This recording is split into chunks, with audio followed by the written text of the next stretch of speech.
The morning sun cast long shadows across Jefferson High School's courtyard as students shuffled through the main entrance, backpacks slung over shoulders and conversations buzzing about weekend plans.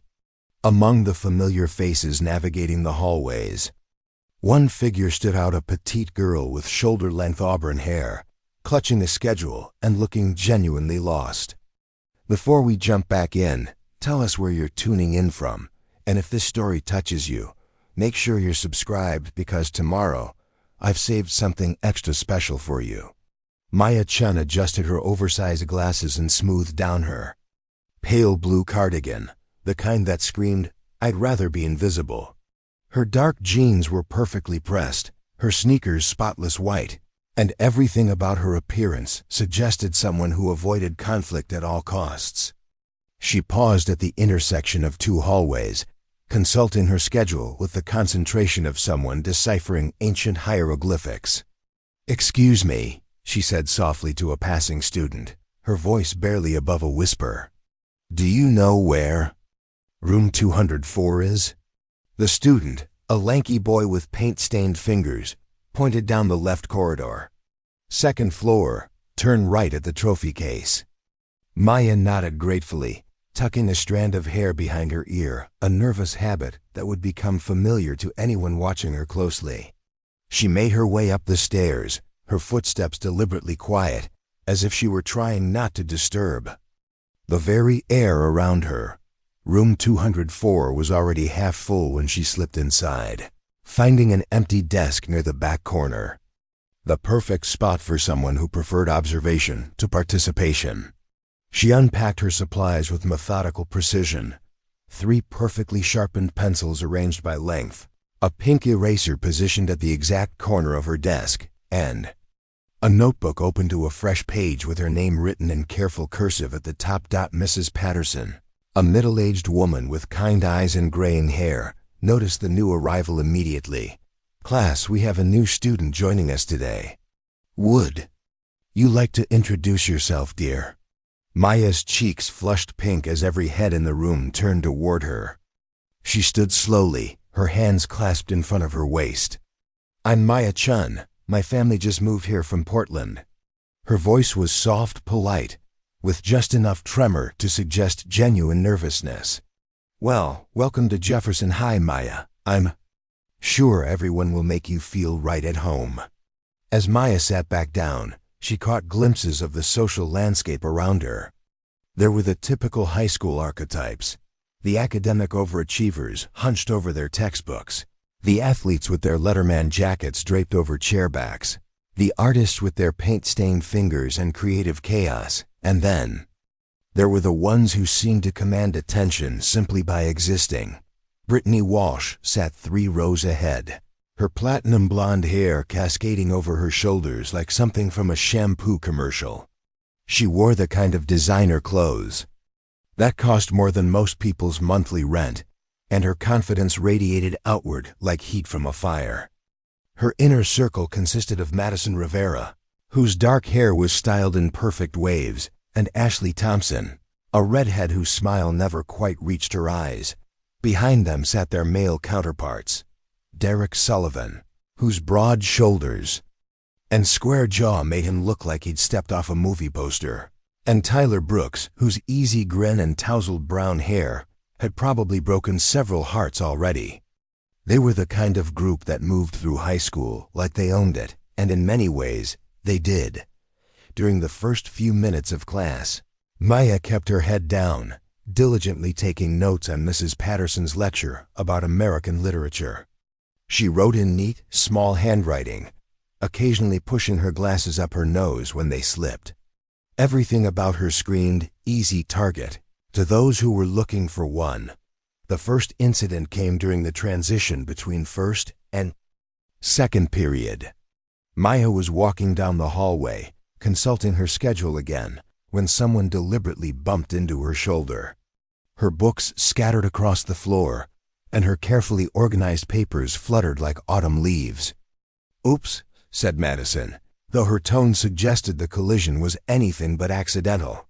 "You should really watch where you're going."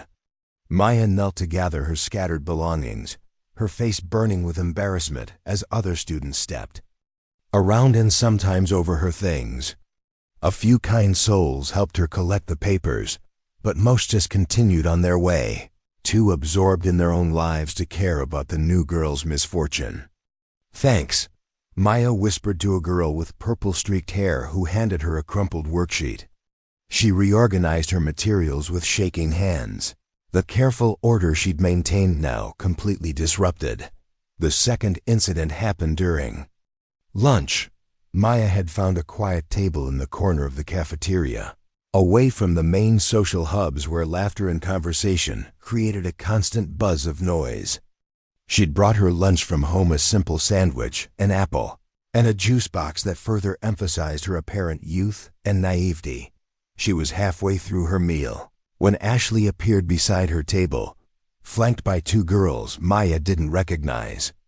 Ashley's smile was sharp as a blade, her eyes assessing Maya like she was evaluating a piece of merchandise. "So you're the new girl everyone's talking about," Ashley said, sliding uninvited into the seat across from Maya. "Portland, right? That's like way up north where it rains all the time." Maya nodded, setting down her sandwich carefully. "It's nice here." "Different, but nice." "Different how?" one of Ashley's companions asked, leaning forward with predatory interest. Double quotes. "Just warmer. More sunny days." Maya's response was innocuous enough, but something in Ashley's expression suggested she was looking for any excuse to find offense. "Are you saying there's something wrong with rain?" Ashley's voice had taken on a dangerous edge. "Because some of us actually like the weather here just fine." Maya blinked in confusion. "No, I just meant, I think you're being kind of rude about our climate." Ashley interrupted, her voice rising just enough to attract attention from nearby tables. "Maybe in Portland, they don't teach you how to be polite to people. But here, we don't appreciate outsiders coming in and criticizing everything." The logic was twisted and unfair, but Maya found herself apologizing anyway. "I'm sorry, I didn't mean to offend anyone. I really do like it here." Ashley studied her for a long moment, then smiled again, but this time the expression was cold and calculating. "Good. Just remember that around here, respect is earned, not given." As Ashley and her followers departed, Maya sat alone with her half-eaten lunch, her appetite completely gone. She wrapped up her sandwich with methodical care, her hands steady despite the churning in her stomach. This was exactly the kind of attention she'd hoped to avoid. The third period brought chemistry class, where Maya found herself partnered with a quiet boy named Kevin Martinez who seemed equally eager to avoid the spotlight. They worked well together, Kevin appreciating Maya's careful attention to detail and precise measurements, while Maya was grateful for a partner who didn't seem interested in small talk or social posturing. "They're testing you," Kevin whispered as they waited for their solution to reach the proper temperature. He nodded almost imperceptibly toward Brittany's table, where the queen bee was holding court with her usual entourage. "Testing me how?" Maya asked, adjusting the Bunsen burner with delicate precision. "New students always get tested. They want to see if you'll fight back, run away, or just take whatever they dish out." Kevin's voice was matter-of-fact, like he was discussing the weather rather than social warfare. "The way you handle it determines where you end up in the food chain." Maya considered this information while she recorded their experimental results in her neat handwriting. "What happens if you just try to stay out of their way?" Kevin's smile was rueful. "That's what I tried to do freshman year. Didn't work out so well. They see invisibility as weakness and weakness as an invitation." As if summoned by their conversation, Derek Sullivan appeared at their lab station, his imposing frame casting a shadow over their work. "Mind if I borrow some of your equipment? Our burner's acting up." It was phrased as a question, but his tone made it clear he wasn't really asking permission. He reached across their workspace, deliberately knocking over Maya's carefully arranged test tubes in the process. The glass didn't break, but their solutions mixed together, ruining an hour's worth of careful work. "Oops," Derek said, echoing Madison's earlier non-apology. "Accidents happen, right?" Maya stared at the ruined experiment, her jaw tightening almost imperceptibly. For just a moment, something flickered in her dark eyes, something that wasn't fear or helplessness. But then she pushed her glasses up her nose and reached for paper towels to clean up the mess. "It's fine," she said quietly. "We can start over." Kevin watched her clean up with a mixture of sympathy and concern. He'd seen this pattern before, and it never ended well for the target. But there was something about Maya's response that puzzled him. Most new students would have been near tears by now, or would have run to the teacher to complain. Maya just cleaned up methodically and began setting up their experiment again, as if nothing had happened. The final period of the day was American history with Mr. Robertson, a stern man who believed in the power of pop quizzes and assigned seating. Maya found herself in the middle of the room, surrounded by students she didn't know, with Brittany's group positioned strategically behind her. The trouble started when Mr. Robertson stepped out to make copies, leaving the class unsupervised, for what he claimed would be just 2 minutes. In high school terms, 2 minutes might as well have been 2 hours, plenty of time for mischief to unfold.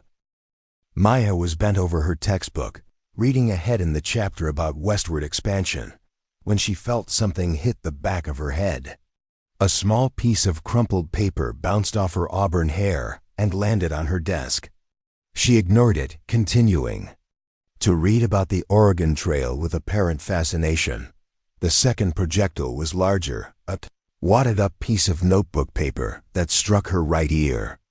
Maya's hand twitched slightly, but she still didn't turn around. Her breathing remained steady, controlled, though Kevin noticed from across the room that her knuckles had gone white where she gripped her pencil. "Maybe she's deaf," Tyler's voice carried just loudly enough for half the class to hear. "That would explain why she's ignoring us." Preparing and narrating this story took us a lot of time, so if you are enjoying it, subscribe to our channel. It means a lot to us. Now back to the story. Nervous laughter rippled through the room. Some students looked uncomfortable with the direction things were heading, but none of them spoke up. This was how it always worked. The majority stayed silent while the minority acted out, creating a conspiracy of inaction that enabled every cruelty. The third projectile was a rubber eraser, thrown with enough force to sting when it hit Maya's neck. This time she did react, her hand moving to touch the spot where she'd been struck. But instead of turning around to confront her tormentors, she simply moved her long hair to cover the area and continued reading. "Definitely deaf," Ashley whispered loudly, "or maybe just stupid." Maya turned a page in her textbook with deliberate calm, though those watching closely might have noticed that she hadn't actually finished reading the previous page. Her finger traced under the lines of text, but her eyes weren't moving in the pattern of someone actually absorbing information. That's when Brittany decided to escalate things. She leaned forward in her seat, close enough that her breath tickled Maya's ear when she whispered, "Nice cardigan. Did your mom pick it out for you at the Goodwill store?" Maya's shoulders tensed almost imperceptibly, but she didn't respond. She flipped to the next page, her movements perhaps a bit more precise than necessary, like someone exerting tremendous control over their actions. "I'm talking to you." Brittany's voice was still a whisper, but there was steel in it now. "It's rude to ignore people when they're trying to be friendly." Finally, Maya turned in her seat. Up close, Brittany could see that Maya's eyes were darker than they'd appeared from a distance, not just brown, but deep chocolate with flecks of gold that seemed to shift in the fluorescent lighting. There was something unsettling about those eyes, though Brittany couldn't quite put her finger on what it was. "I'm sorry," Maya said softly. "I was just trying to focus on the reading." "The reading can wait," Brittany replied, her voice now loud enough for the entire class to hear. "I think it's time you learned how things work around here." What happened next would become the stuff of Jefferson High legend, though the exact details would be debated for years to come. Some witnesses would swear that Maya had provoked the confrontation, while others would maintain that she'd been the innocent victim of unprovoked aggression.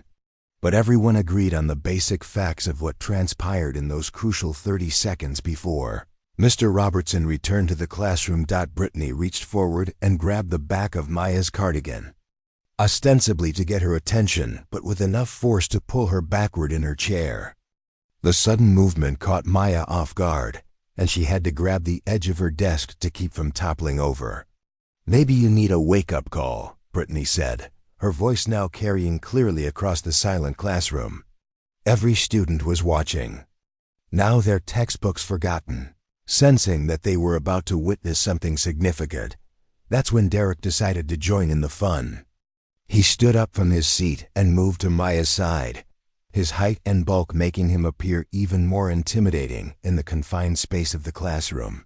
"I think what Brittany's trying to say is that you need to learn some social skills." Maya looked up at him, and for a moment, Derek felt an odd chill run down his spine.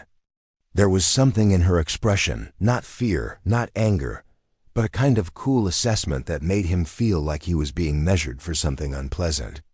"I understand social skills just fine," Maya said quietly. "I'm choosing not to engage in antisocial behavior." The distinction was subtle but pointed, and several students suppressed smiles at the verbal jab. Derek's face reddened as he realized he'd been insulted in a way that was too sophisticated for him to effectively counter. That's when he made his crucial mistake. Instead of retreating or finding a cleverer comeback, Derek let his embarrassment fuel his anger. He reached down and grabbed Maya's wrist, ostensibly to force her to stand up and face him properly. But Maya's wrist was smaller than he'd expected, and his grip was stronger than he'd intended, and something about the angle was wrong. For just an instant, Maya's carefully constructed facade cracked. Her free hand moved with lightning speed, not toward Derek's grip on her wrist, but toward a pressure point on his forearm that most high school students wouldn't even know existed. Derek yelped and jerked backward, releasing her wrist as if it had suddenly become red hot. "What the hell?" he started to say, but Maya was already smoothing down her cardigan and repositioning herself in her seat, her expression once again perfectly innocent and confused. "Is everything okay?" she asked, her voice full of concern. "You seem to hurt yourself somehow." Derek stared at her, nursing his forearm and trying to figure out exactly what had just happened. He knew she'd done something to him, but he couldn't explain how a girl who looked like she'd never been in a fight had managed to cause him genuine pain with what appeared to be a casual touch. The moment stretched out, filled with tension and unanswered questions, until the sound of Mr. Robertson's footsteps in the hallway broke the spell. Students scrambled back to their seats, textbooks flew open to random pages, and by the time the teacher entered the room, everything appeared perfectly normal. Almost everything. Derek was still standing beside Maya's desk, his face flushed and his expression confused. Maya sat with her hands folded, looking up at him with polite curiosity, as if she couldn't understand why he was looming over her workspace. "Mr. Sullivan," Mr. Robertson's voice cut through the classroom like a blade. "Is there a reason you're not in your assigned seat?" Derek glanced around the room, suddenly aware that every eye was on him and that he had no reasonable explanation for his position. "I was just asking about the homework." "The homework that I assigned 30 seconds before I left the room?" Mr. Robertson's eyebrow arched skeptically. "Return to your seat, please." As Derek slunk back to his desk, Maya opened her textbook to the correct page and began reading with apparent fascination. But those who were watching closely noticed that her hands weren't quite steady, and that she kept glancing toward the clock as if counting down the minutes until she could escape. The bell rang 17 minutes later, and Maya packed her supplies with the same methodical precision she displayed that morning. But now there was something different about her movements, a kind of controlled efficiency that suggested she was fighting the urge to hurry. As students filed out of the classroom, chattering about homework and weekend plans, Maya lingered at her desk until most of the crowd had cleared. She slung her backpack over her shoulder and headed for the door, but Brittany was waiting for her in the hallway. "We need to talk," Brittany said, blocking Maya's path to the exit. Her entourage had assembled behind her: Madison, Ashley, Derek, and Tyler, along with several other students who'd been drawn by the promise of drama. Maya adjusted her glasses and looked around the hallway, noting the positions of each potential threat with the kind of spatial awareness that most teenagers didn't possess. "I really need to get home. My mom's expecting me." "Your mom can wait," Derek interjected, still nursing his sore forearm. "We've got some things to sort out first." The hallway was emptying rapidly as students hurried to catch buses or meet rides, leaving Maya increasingly isolated with her tormentors. The few remaining students seemed to sense the brewing confrontation and picked up their pace, eager to avoid getting caught in whatever was about to unfold. "Look," Maya said, her voice still soft but with a new undercurrent of steel. "I don't want any trouble. I just want to go to school, do my work, and get along with everyone." "That's funny," Ashley said, moving to flank Maya's left side while Tyler positioned himself on her right. "Because trouble seems to follow you around." Maya found herself surrounded now, backed against a row of lockers with no clear path to escape.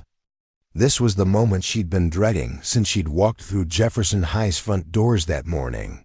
All her careful planning, all her attempts to blend in and avoid attention, had led to this inevitable confrontation. She took a deep breath and looked at each of her tormentors in turn, her dark eyes measuring distances and calculating angles with the precision of someone who'd done this kind of assessment many times before.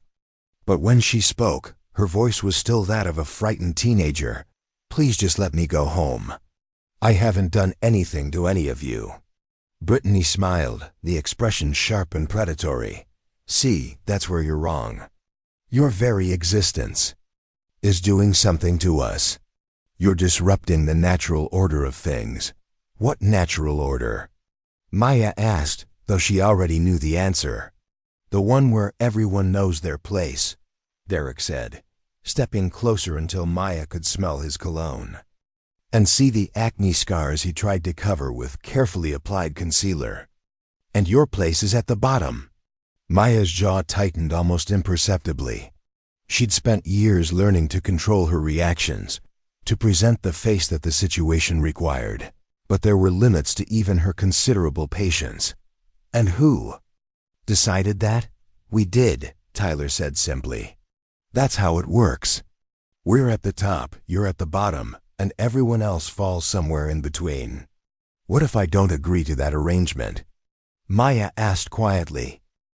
The question hung in the air like smoke, carrying implications that none of them fully understood. Brittany's smile faltered slightly, not because she was intimidated, but because something in Maya's tone suggested this wasn't going to go the way she'd planned. "You don't get a choice," Madison said, though her voice lacked the confidence of her companions.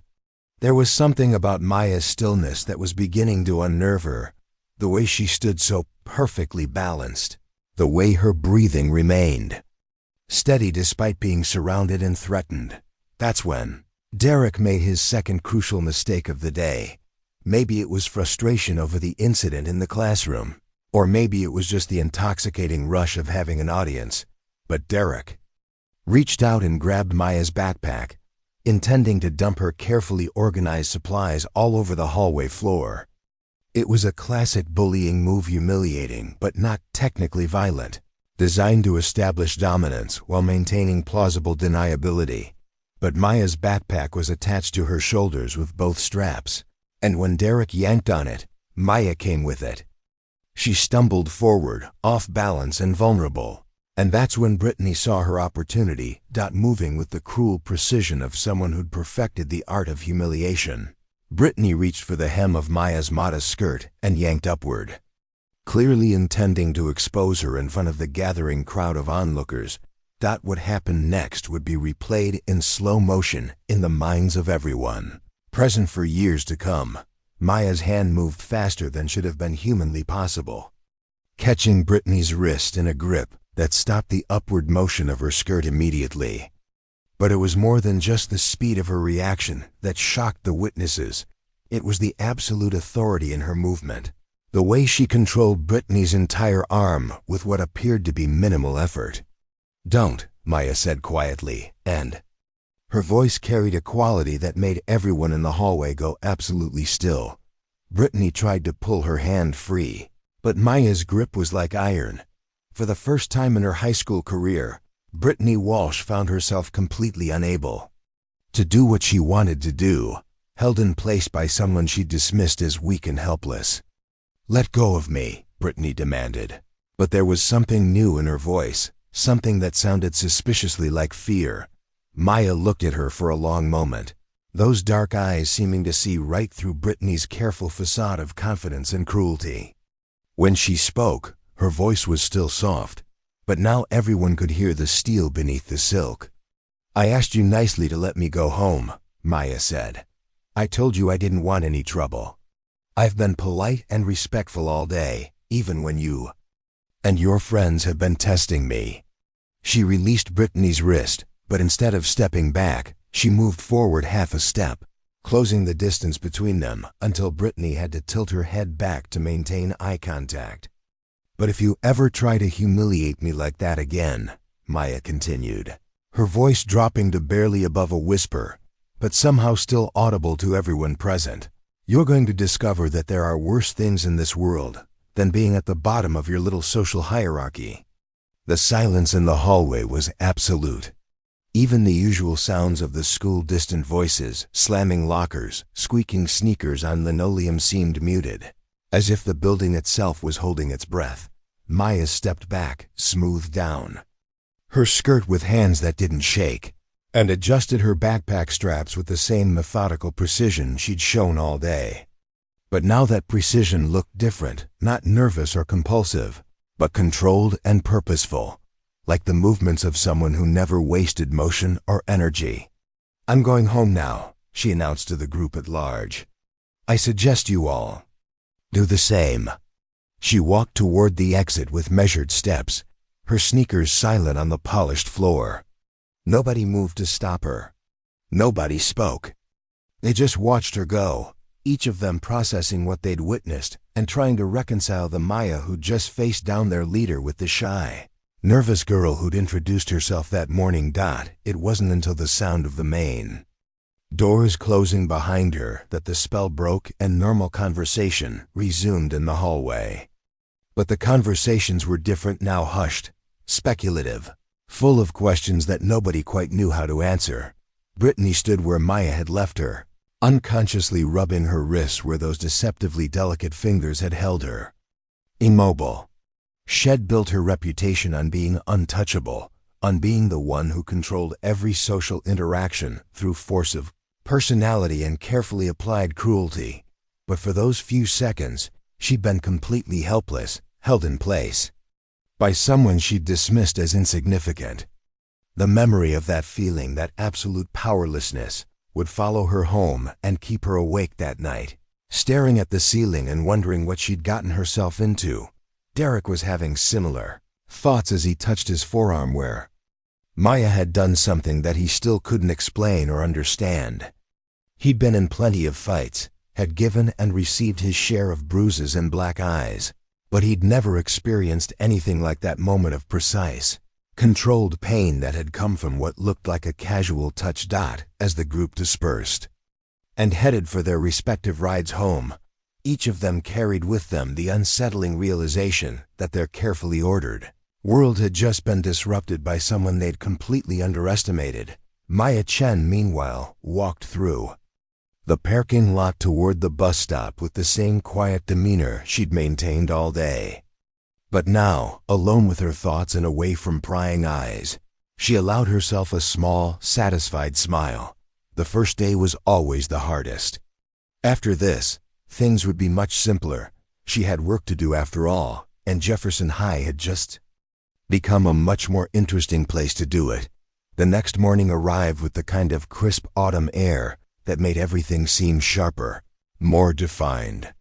Maya Shun stood at her bedroom window, watching the sunrise paint the sky in shades of gold and pink, her reflection ghost-like in the glass. She'd been awake for 2 hours already, not because she'd had trouble sleeping, but because her internal clock had been trained by years of discipline and necessity. Her morning routine was precise and unchanging. 45 minutes of exercises that looked like yoga, but incorporated movements that would have been familiar to practitioners of several different martial arts. 20 minutes of meditation, sitting cross-legged on a small cushion with her spine perfectly straight and her breathing controlled to the exact rhythm her masters had taught her. Then a shower, breakfast, and the careful construction of Maya Chun, Jefferson High student. Today's outfit was slightly different from yesterday's. A soft lavender sweater instead of the blue cardigan, dark jeans that were expertly tailored to look like inexpensive department store purchases, and the same spotless white sneakers. The glasses went on last, transforming her face from striking to merely pretty, from memorable to forgettable. She studied herself in the full-length mirror, checking every detail of her appearance with the thoroughness of someone whose life might depend on getting the character exactly right. The girl in the reflection looked exactly like what she was supposed to be, a shy, bookish teenager from Portland who wouldn't hurt a fly. Maya smiled at her reflection, but it wasn't the nervous, tentative expression she'd worn yesterday. This smile held secrets, sharp and knowing, like the edge of a blade hidden beneath silk. 20 minutes later, she was back in Jefferson High's hallways, navigating the morning rush with the same careful awareness she'd shown the day before. But now she had a map of the social territory, an understanding of the players and their patterns. Information was power, and Maya had always been very good at gathering information. She made her way to her locker number 247, conveniently located near the main stairwell with clear sightlines in 3 directions. As she worked her combination, she cataloged the conversations happening around her, filing away details about weekend parties, upcoming tests, and relationship drama. Most of it was typical teenage noise, but occasionally she caught fragments that were more interesting. Heard Derek couldn't sleep last night because his arm was still hurting. My cousin said Brittany was asking weird questions about martial arts. Something different about that new girl. Like she was pretending. Maya's fingers never paused in their manipulation of the lock, but her hearing sharpened, focusing on the conversations that mentioned yesterday's incident. It seemed word had spread, though the details were already becoming distorted through repetition. In one version, she'd thrown Derek across the classroom. In another, she'd somehow hypnotized Brittany into letting her go. The truth, as usual, was both simpler and more complex than the rumors suggested. "Maya," she turned to find Kevin Martinez approaching, his chemistry textbook clutched against his chest and an expression of concern on his face. Yesterday's lab partner had sought her out, which was either very brave or very foolish, depending on how Brittany's group decided to interpret his actions. "Hi, Kevin," Maya said, closing her locker and shouldering her backpack. "How's your arm this morning?" Kevin looked confused for a moment, then realized she was referring to their ruined experiment. "Oh, it's fine. I wanted to ask you something, though." They began walking toward the first period, Kevin matching his pace to Maya's deliberately measured steps. Around them, the hallway buzzed with the usual morning energy, but Maya noticed the subtle ways that other students' behavior had changed. Some avoided eye contact entirely, while others started with undisguised curiosity. A few whispered to their friends as she passed, pointing when they thought she wasn't looking. "What happened yesterday afternoon?" Kevin asked quietly. "After history class, I mean. There are all these crazy stories going around." Maya considered her response carefully. Kevin seemed genuinely concerned rather than merely curious, and his question deserved honesty up to a point. "Brittany and her friends wanted to have a conversation with me." We had a misunderstanding about boundaries. A misunderstanding, Kevin repeated, his tone suggesting he found that explanation insufficient. Is that why Derek keeps flexing his right arm and making weird faces? People sometimes hurt themselves when they're not careful, Maya said diplomatically. It's unfortunate. When accidents happen. They'd reached the classroom, but Kevin caught her arm gently before she could enter. His touch was careful, respectful, nothing like Derek's aggressive grab the day before. Maya appreciated the difference, though she also noted the exact position of his fingers and calculated 3 different ways to break his grip if necessary. Look, Kevin said, glancing around to make sure they weren't overheard. I don't know what your story is, and maybe I don't want to know. But Brittany's group doesn't just let things go.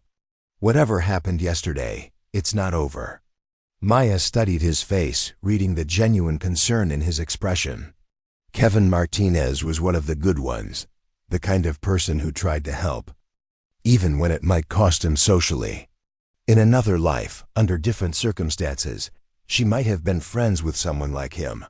I appreciate the warning, she said softly.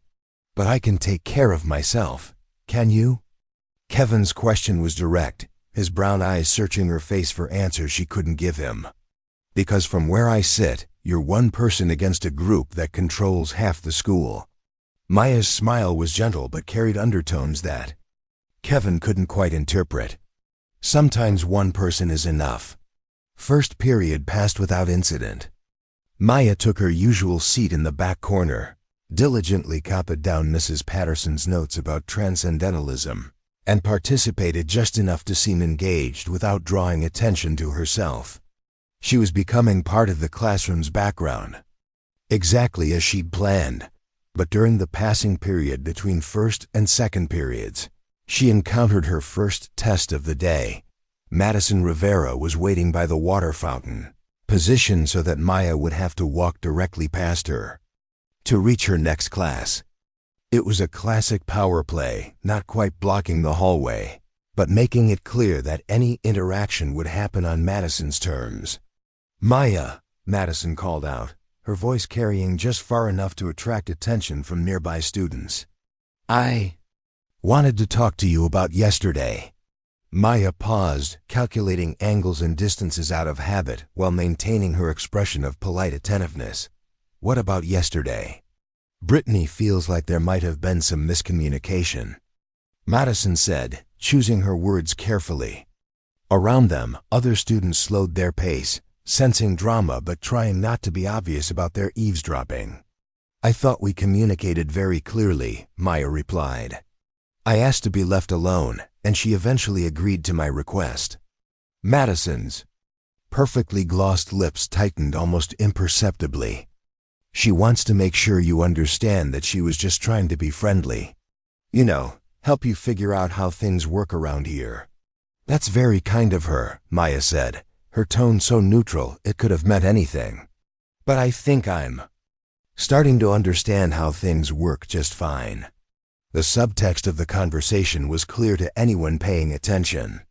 This was Madison delivering a message from Brittany, an opportunity for Maya to back down, apologize, and accept her place in the established hierarchy.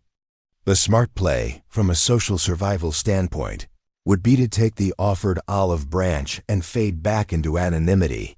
Maya had never been particularly interested in making the smart play. I'm glad to hear that, Madison continued, her smile becoming sharper. Because Brittany thought you might want to sit with us at lunch today. You know, clear the air, start fresh. It was phrased as an invitation, but Maya heard the underlying command. Brittany was offering her a chance to submit publicly, to acknowledge the queen bee's authority in front of an audience.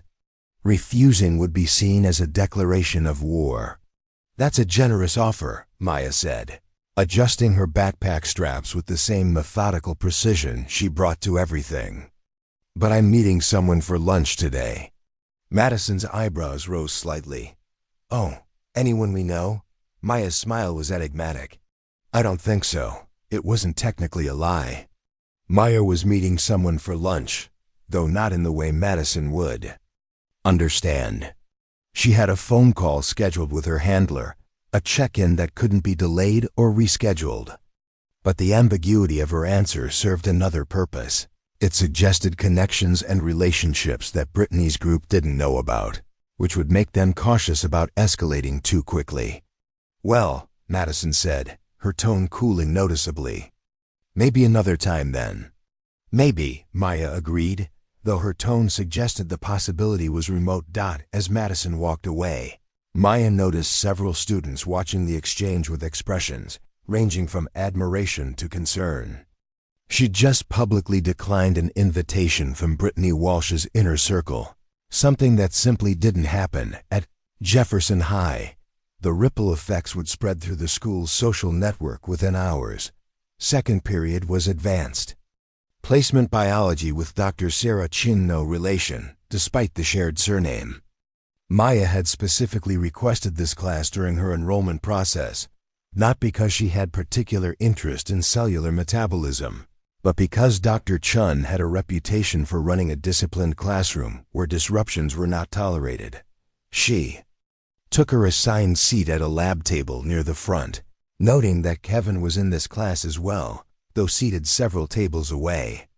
As other students filtered in, Maya busied herself with organizing her materials and reviewing the previous night's reading assignment. The trouble started 10 minutes into the lecture.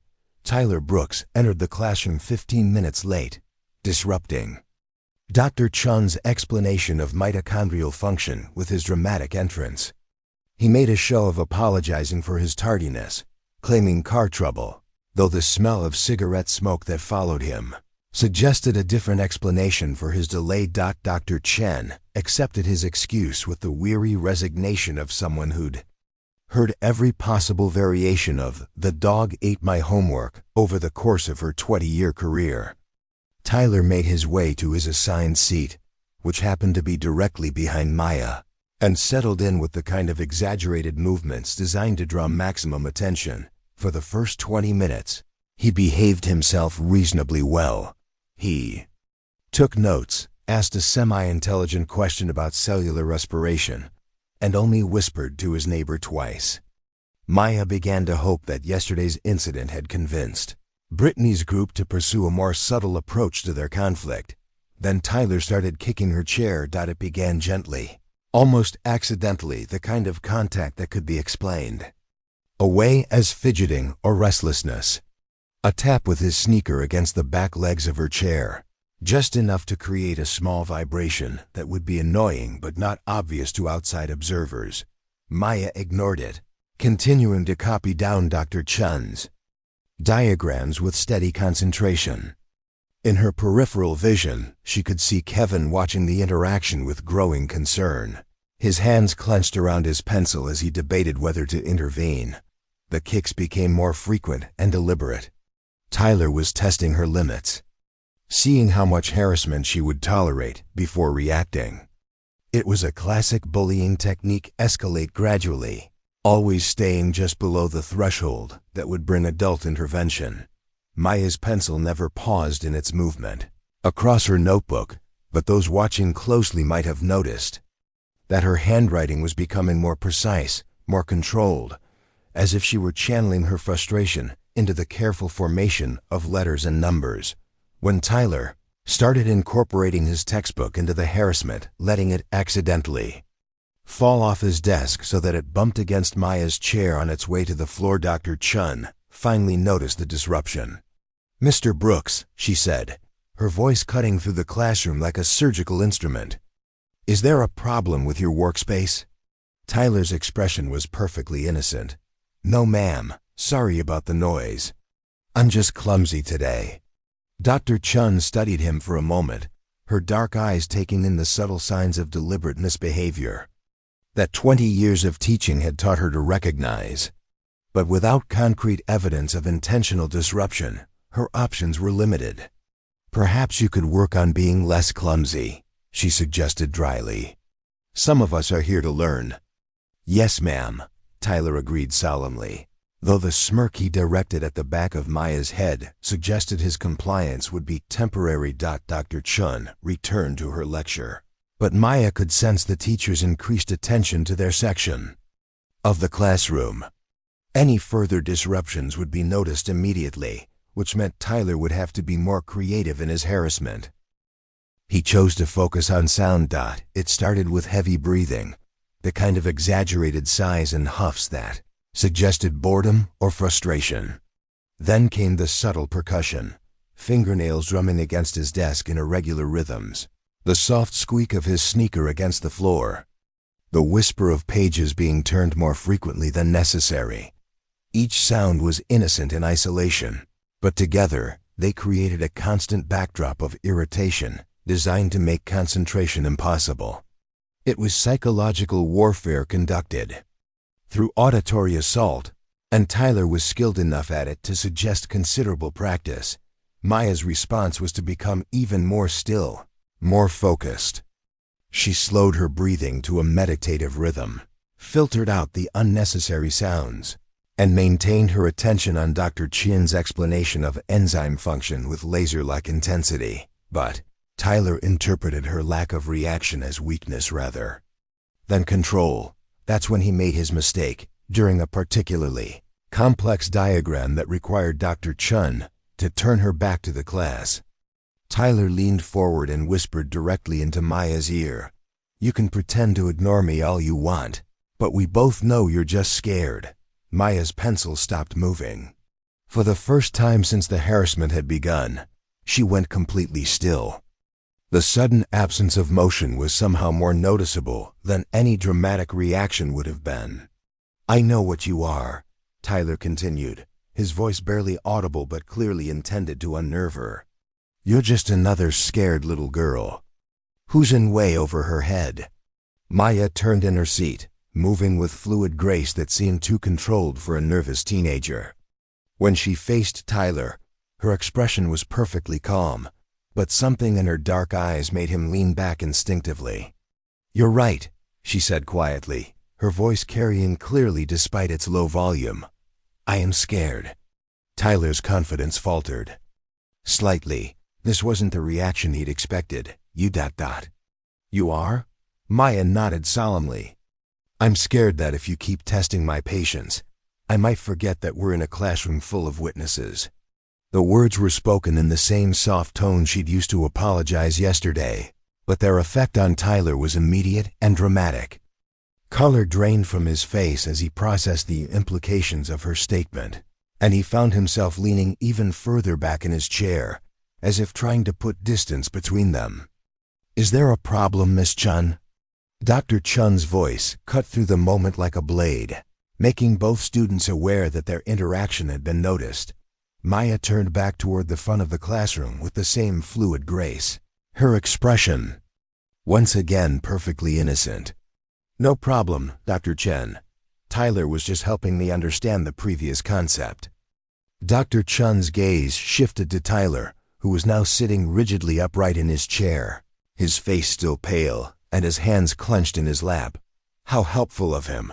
I trust his assistance was illuminating? "Very much so," Maya agreed, picking up her pencil and returning to her note-taking as if nothing had happened. Tyler remained silent for the rest of the class period.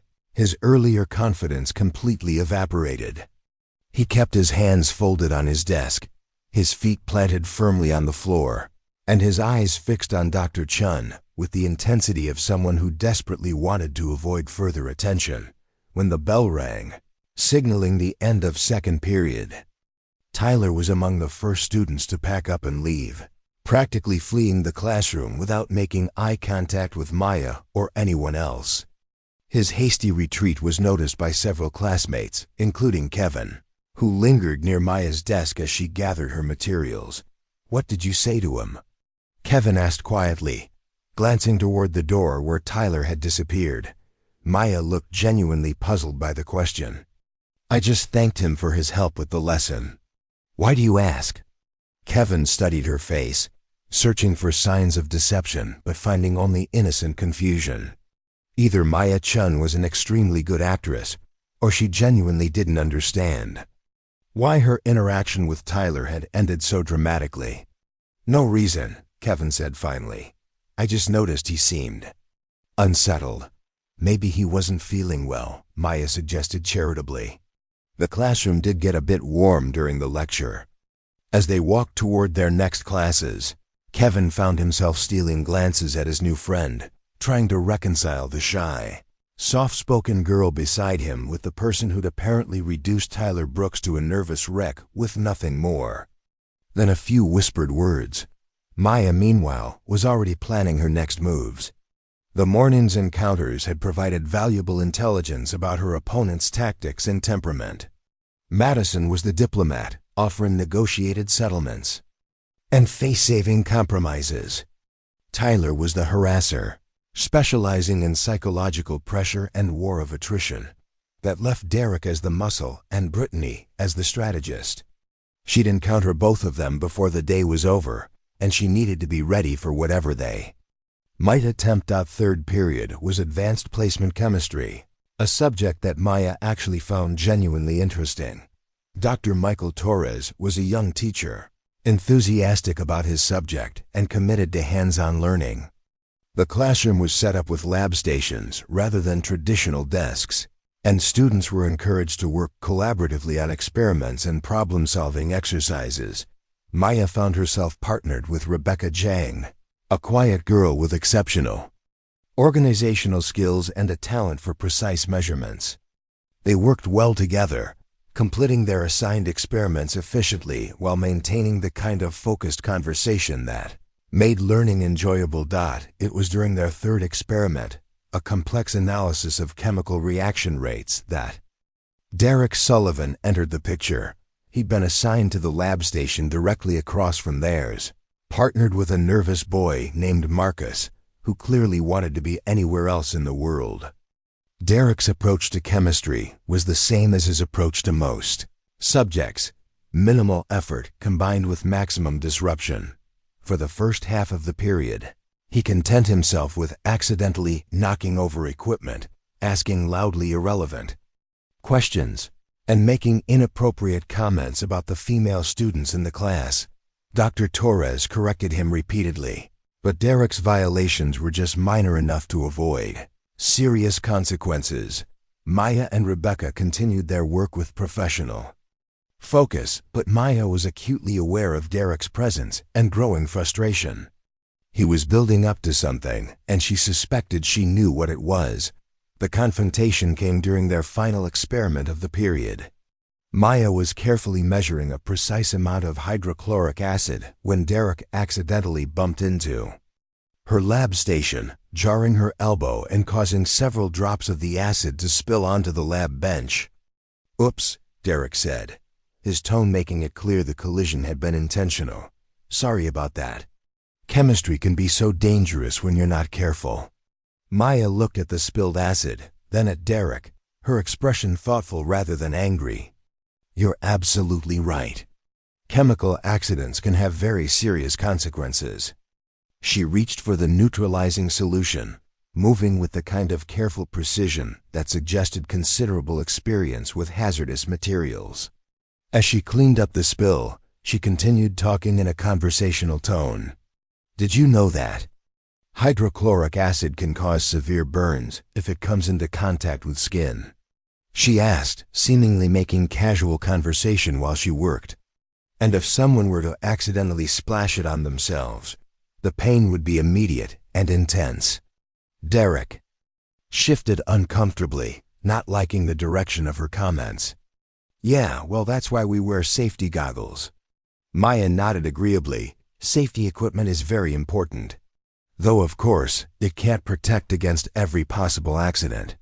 She finished cleaning up the spill and turned to face Derek directly, a small bottle of the hydrochloric acid still in her hand. Her grip on the bottle was relaxed, casual, but Derek found himself taking an involuntary step backward.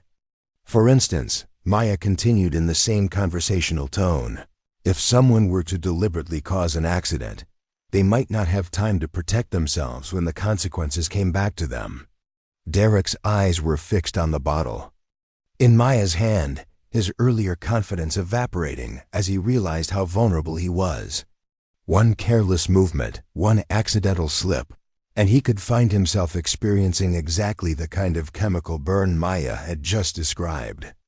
"I think maybe I should be more careful," Derek said quietly, his voice lacking its usual swagger. Maya smiled brightly, the expression transforming her face into something almost angelic. "That's very wise of you, Derek. Careful people live longer. Healthier lives." She returned the bottle to its proper place on the lab bench, her movements deliberate and controlled.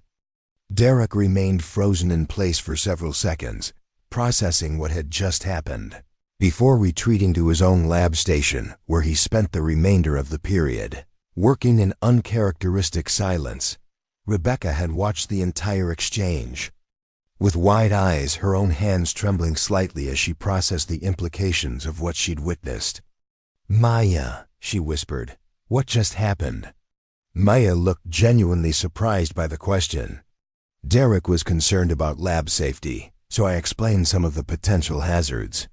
"It's important to be informed about the materials we're working with, but the way you were holding that bottle, I was being very careful with it," Maya interrupted gently.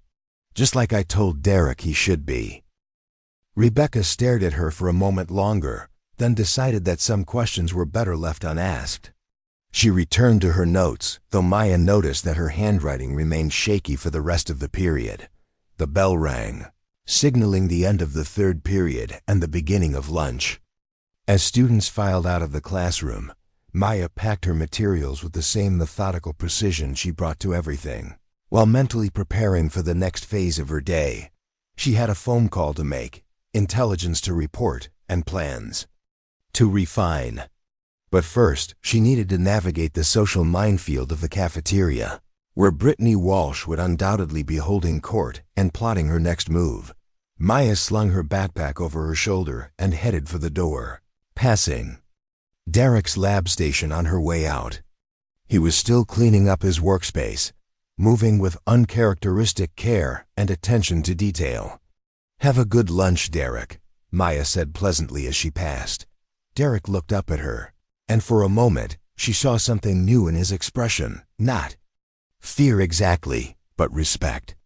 The kind of respect that comes from recognizing a superior predator. "You too, Maya," he replied quietly. As Maya walked toward the cafeteria, she reflected on the morning's progress.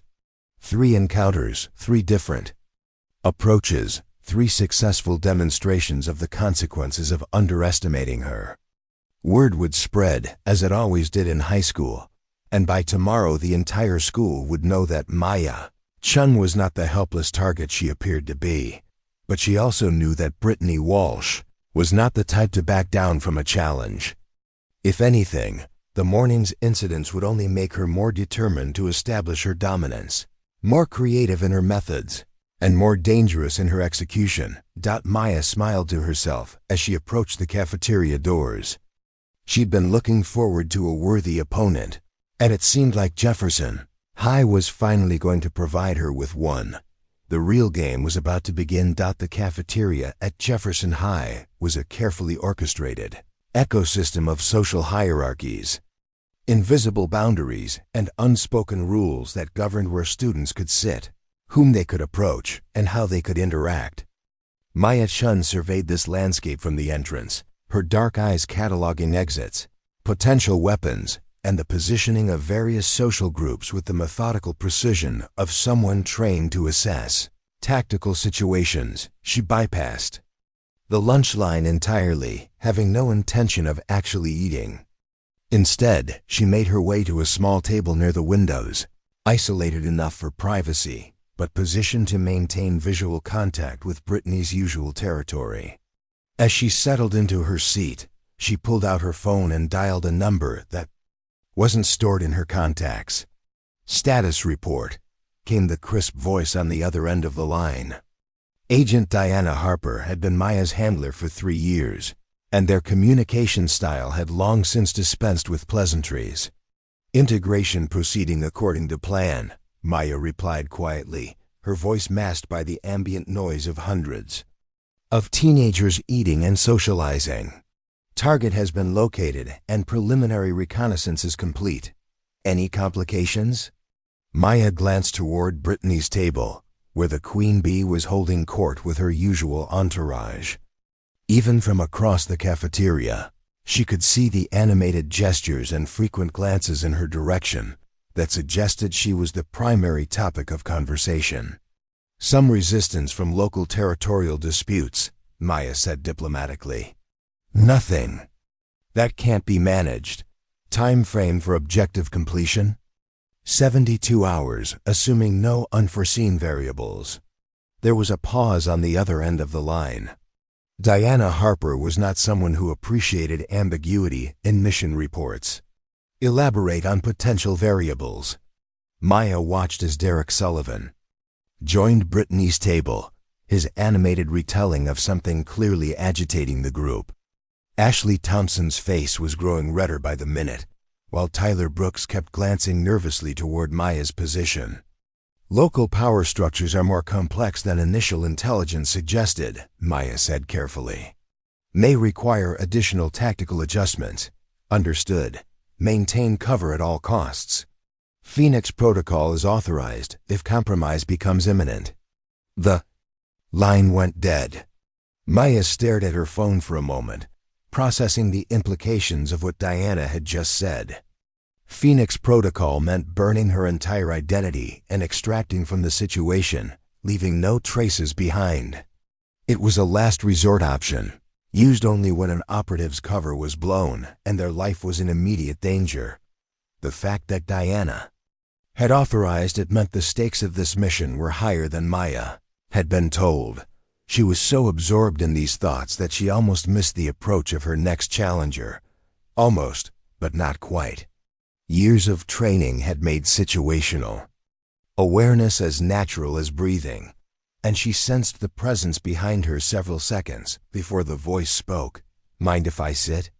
Maya looked up to find a girl she hadn't encountered before, tall, athletic, with short black hair and the kind of confidence that came from genuine accomplishment rather than social manipulation. She wore a varsity jacket with captain embroidered below the Jefferson High logo, and her handshake when Maya gestured to the empty chair was firm and direct. I'm Jessica Rodriguez, the newcomer said, settling into the seat across from Maya. Wrestling team captain, student council vice president, and generally someone who tries to keep the peace around here. Maya Chun, Maya replied, though she suspected Jessica already knew that. Nice to meet you. Jessica studied Maya's face with the same analytical intensity that Maya had been applying to everyone else. I've been hearing some interesting stories about you today. High school rumors tend to get exaggerated, Maya said diplomatically. Do they? Jessica leaned back in her chair, her posture relaxed but alert. Because the stories I'm hearing aren't about what you did. They're about how you did it. Maya raised an eyebrow, inviting elaboration. Tyler Brooks is telling people you threatened him with physical violence, Jessica continued. But when pressed for details, he can't explain exactly what you said or did. Derek Sullivan claims you somehow hurt his arm yesterday, but there are no visible injuries and no witnesses to any actual contact. Jessica paused, letting her words sink in before continuing. Madison Rivera says you were disrespectful to Brittany. But when asked for specifics, she can only describe a conversation where you were perfectly polite. Maybe they're just confused about what happened, Maya suggested. Maybe, Jessica agreed. Or maybe they're dealing with someone who knows exactly how to push psychological buttons without crossing legal lines. The assessment was uncomfortably accurate, and Maya found herself reassessing Jessica Rodriguez. The wrestling captain was clearly more perceptive than the average high school student, which made her potentially dangerous in ways that Brittany's group wasn't. That's an interesting theory, Maya said carefully. It is, isn't it? Jessica's smile was knowing. See, I've been wrestling for 8 years. I've competed nationally, trained with Olympic-level coaches, and I've learned to recognize certain things about how people move, how they carry themselves, how they respond to pressure. Maya's internal alarm system activated, though she maintained her expression of polite interest, such as the fact that you sit with perfect posture without thinking about it. You never put your back to a door. Your eyes track movement in a way that suggests tactical awareness rather than social anxiety. And when Tyler was harassing you in biology class, your breathing never changed, not even slightly. Jessica leaned forward, her voice dropping to a whisper that wouldn't carry beyond their table. So my question is, who are you really, Maya Chun from Portland?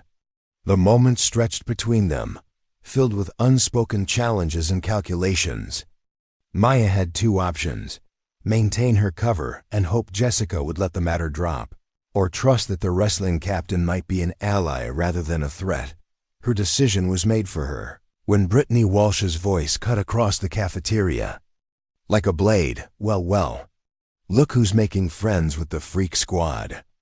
Maya and Jessica turned to see Brittany approaching their table, flanked by her full entourage and several additional students who'd been recruited for what was clearly intended to be a major confrontation.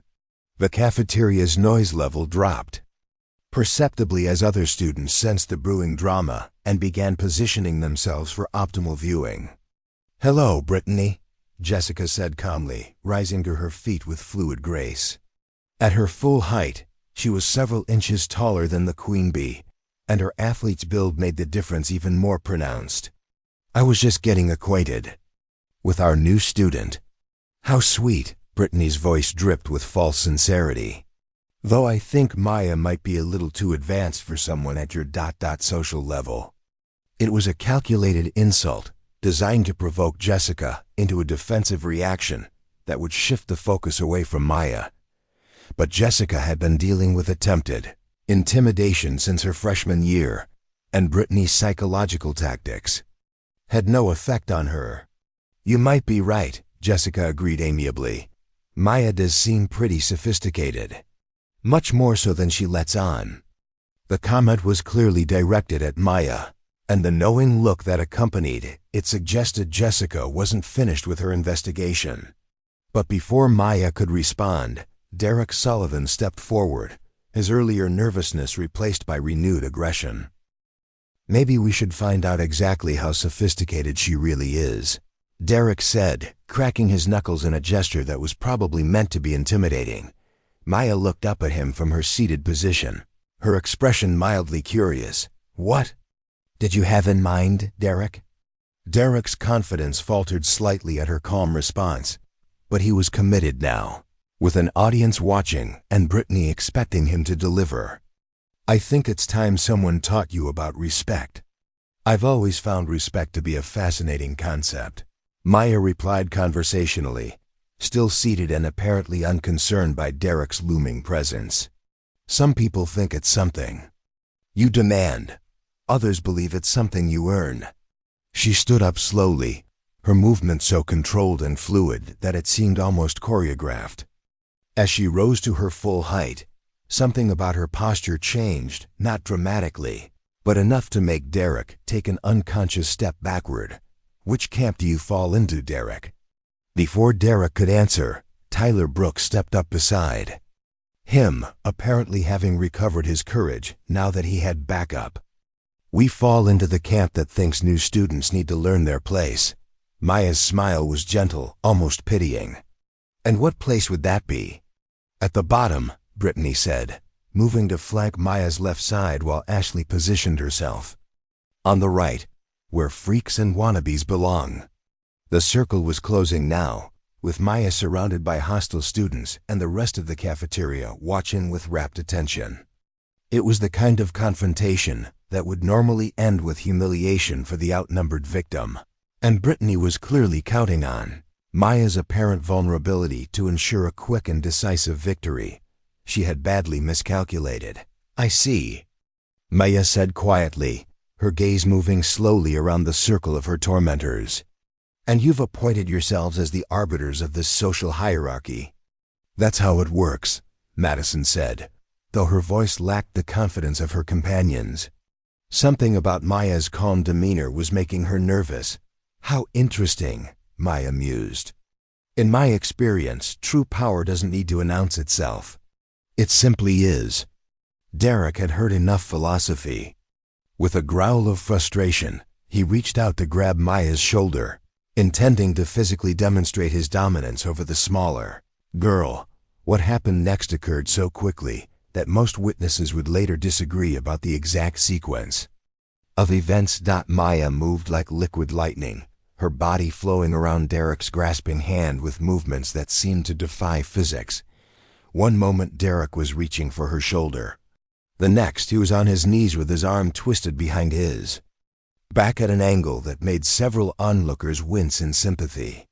"Let me go," Derek gasped, struggling against Maya's grip and discovering that his efforts only increased his discomfort. "Of course," Maya said pleasantly. "Just as soon as you explained to me why you thought physical intimidation was inappropriate." Response to a philosophical discussion. Tyler started forward to help his friend, but froze when Maya's free hand moved in a casual gesture that somehow conveyed the promise of immediate and painful consequences if he interfered. "This is assault!" Ashley shrieked, though she made no move to physically intervene. "Someone call the principal." "Actually," Jessica Rodriguez said quietly, "this appears to be self-defense." Derek initiated physical contact, and Maya is simply restraining him until the situation can be resolved peacefully. Brittany's face was flushing red with fury and embarrassment. Her carefully planned public humiliation had backfired spectacularly, and now she was faced with the unthinkable prospect of losing face in front of the entire school. "You think you're so special," she snarled at Maya. "But you're just a freak with some weird martial arts moves. That doesn't make you better than us." Maya looked at her with something that might have been pity. "I never claimed to be better than anyone, Brittany. I just asked to be left alone." "Well, that's not happening," Brittany shot back. "Not until you learn that I run this school." Maya's expression grew thoughtful, as if she were considering a complex problem. "You know, Brittany, I think there's been a fundamental misunderstanding about who I am and why I'm here." She released Derek, who scrambled away from her while nursing his sore arm. Then she reached into her pocket and pulled out a slim leather wallet, flipping it open to reveal something that made Jessica Rodriguez's eyes widen in shock. "My name is Agent Maya Chun," she said clearly, her voice carrying across the now silent cafeteria. "I'm with the Federal Bureau of Investigation, and I'm here on official business." The silence that followed was absolute. Even the usual background noise of the cafeteria clattering trays, humming refrigerators, distant kitchen sounds seemed muted by the weight of her revelation. Brittany stared at the badge, her mouth opening and closing without producing any sound. Around her, her followers began backing away, suddenly unwilling to be associated with what was clearly becoming a much more serious situation than they'd anticipated. "That's impossible," Madison whispered. "You're just a student. You're 17. Maya's smile was patient, but carried undertones that made several students shiver. "I'm 24, Madison, and I've been hunting criminals professionally for the past 6 years. She closed the wallet and returned it to her pocket, then looked around the circle of stunned faces surrounding her. "Now, I came to Jefferson High on a classified mission that has nothing to do with any of you. I tried very hard to avoid drawing attention to myself, to blend in and complete my work without disrupting anyone's life." Her gaze settled on Brittany, and the queen bee actually took a step backward from the intensity she saw there. "But you wouldn't let that happen, would you, Brittany? You had to test me, push me, try to establish your dominance over someone you perceived as weak." Maya began walking slowly around the group, her movements predatory and controlled. Students who had been crowding close to watch the drama now found reasons to be elsewhere, sensing that they were witnessing something far beyond typical high school conflict. "The funny thing is," Maya continued conversationally, "in my professional life I deal with actual criminals. Drug dealers, human traffickers, murderers, people who would consider your little social hierarchy to be a charming children's game. She stopped in front of Tyler, who was now visibly trembling. So when you tried to intimidate me with heavy breathing and desk tapping, it was like watching a kitten try to frighten a tiger. Tyler's face went white, and he looked like he might be sick. Maya moved on to Derek, who was still nursing his twisted arm. And when you tried to use physical force to establish dominance, you were essentially bringing a water pistol to a gunfight. Derek couldn't meet her eyes. His earlier swagger completely evaporated. Finally, she returned to Brittany, studying the girl who had ruled Jefferson High through manipulation and cruelty. But you, Brittany, you were the most interesting of all. Because you actually have intelligence, genuine charisma, and natural leadership ability. In different circumstances, you might have been someone worth knowing. Brittany straightened slightly, unsure whether she was being complimented or insulted. Unfortunately, Maya continued, you chose to use those gifts to make other people's lives miserable. You built your self-worth on the systematic humiliation of anyone you perceived as different or vulnerable. Maya's voice hardened, and for the first time since the confrontation began, she allowed her professional demeanor to show through the teenage disguise. That ends now. She reached into her backpack and pulled out a manila folder, flipping it open to reveal what appeared to be surveillance photographs and official documents. You see, Brittany, my investigation into Jefferson High's social dynamics has been quite thorough. I have documented evidence of harassment, cyberbullying, physical intimidation, and in at least 3 cases, criminal assault. Brittany's face went from red to white in the space of a heartbeat. You can single quotes T. This isn't. You have no right. I have every right, Maya interrupted calmly. And more importantly, I have a duty. The FBI takes crimes against minors very seriously, even when they're committed by other minors. She closed the folder with a snap that seemed to echo through the silent cafeteria. So here's what's going to happen. All of you are going to leave me alone for the remainder of my time at this school. You're going to stop harassing other students. And you're going to seriously reconsider whether intimidation and cruelty are really the legacy you want to leave behind. Maya looked around the group one final time, her gaze lingering on each face. Because if any of you step out of line again, if I hear about even one more incident of bullying or harassment, I will personally ensure that your actions receive the full attention of federal law enforcement. She shouldered her backpack and turned to leave, then paused and looked back at Jessica Rodriguez, who had been watching the entire exchange with fascination. Jessica, thank you for the conversation. You have good instincts. You should consider a career in law enforcement. As Maya walked away, the crowd of students parted before her like she was carrying a contagious disease. Conversations resumed in hushed whispers, but the normal energy of the cafeteria had been permanently altered. Brittany stood frozen in place, surrounded by her scattered followers, trying to process what had just happened. Her carefully constructed social empire had been dismantled in a matter of minutes by someone she'd dismissed as weak and vulnerable. Derek was the first to speak, his voice barely above a whisper. Did that really just happen? Tyler nodded mutely, still too shocked to form coherent words. Madison looked around at the scattered remnants of their group, then at Brittany's stunned expression. What do we do now? Brittany didn't answer. For the first time in her high school career, she genuinely didn't know. 3 days later, Maya Shun completed her mission at Jefferson High School. The target she'd been sent to investigate, a teacher involved in a human trafficking network, had been arrested along with 6 co-conspirators.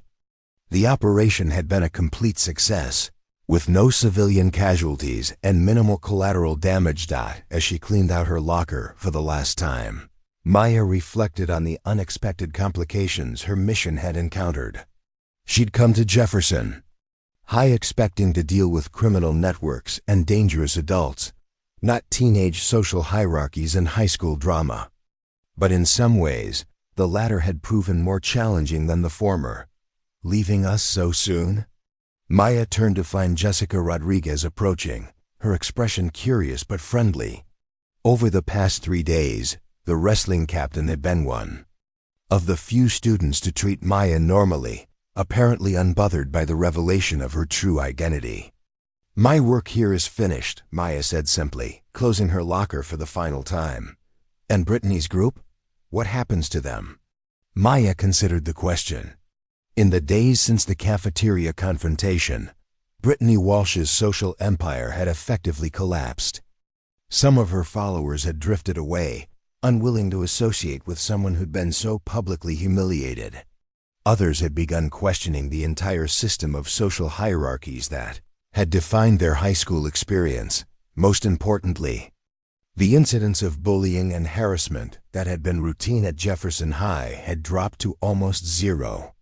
Word of Maya's true identity had spread through the school like wildfire, and the possibility that other federal agents might be watching had made everyone much more conscious of their behavior. "They're learning," Maya said finally. "Sometimes that's all you can ask for." She shouldered her backpack and headed toward the exit, then paused and looked back at Jessica. "For what it's worth, I think you'll make an excellent leader when you become student council president next year." Jessica smiled. "How do you know I'm running?" Maya's expression was enigmatic. Good leaders are usually obvious to people who know what to look for. As Maya walked out of Jefferson High for the last time, she reflected on the lessons the mission had taught her. Criminal networks were dangerous, but they operated according to logical principles: profit, territory, survival. High school social dynamics were far more complex, driven by emotions and insecurities that made them unpredictable, and often more brutal than anything she encountered in her professional life.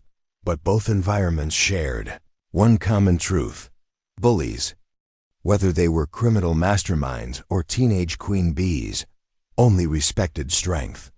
The key was knowing when and how to demonstrate that strength without destroying the people you were trying to protect. Maya Chen, federal agent and unlikely high school graduate, smiled as she walked toward her car. She'd completed her mission, dismantled the criminal network, and maybe, just maybe, made Jefferson High School a better place for the students who would come after her. Not bad for 3 days' work. Up next, you've got 2 more standout stories right on your screen. If this one hits the mark, you won't want to pass these up. Just click and check them out. And don't forget to subscribe and turn on the notification bell so you don't miss any upload from us.